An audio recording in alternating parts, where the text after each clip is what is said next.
Tu sais, quand on parle du royaume de Dieu, certaines personnes pensent simplement à quelque chose de symbolique ou à une réalité qui existerait uniquement dans le cœur des croyants. Mais est-ce vraiment ce que la Bible nous enseigne? Regardons ce que Jésus nous dit. Dans l'évangile de Matthieu, le chapitre 6, au verset 10, Jésus, il nous apprend à prier ainsi. Que ton règne vienne, que ta volonté soit faite sur la terre comme au ciel. Et remarquons bien ici, il est dit sur la terre comme au ciel.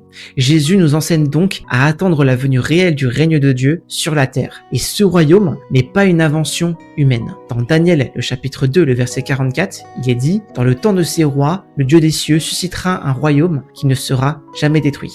Donc, le royaume dont il est fait référence ici, il viendra de Dieu et il ne va jamais disparaître. Et Jésus lui-même nous a promis qu'il reviendrait. Dans Matthieu le chapitre 25, le verset 31, il est écrit « Lorsque le Fils de l'homme viendra dans sa gloire avec tous les anges, il s'assiera sur le trône de sa gloire. » Alors le royaume de Dieu, ce n'est pas un mythe, c'est une promesse biblique. Et la question que nous devons nous poser, ce n'est pas seulement « Est-ce que le royaume de Dieu va venir ?», mais plutôt « Est-ce que je suis prêt à rencontrer le roi ?» Jésus revient, son royaume viendra, alors prépare ton cœur. Demeure fidèle et cherche Dieu pendant qu'il en est encore temps. Et si tu veux mieux comprendre ces sujets et te préparer au royaume de Dieu, rejoins notre groupe d'études bibliques en cliquant sur le lien que tu vas trouver dans ma bio juste au-dessus. Tu auras accès à des sermons et des partages pour découvrir tous ces mystères et être prêt pour le retour de Jésus. Alors prends cette opportunité maintenant. Je serai ravi de t'y accueillir. Je te souhaite une excellente journée. Au revoir.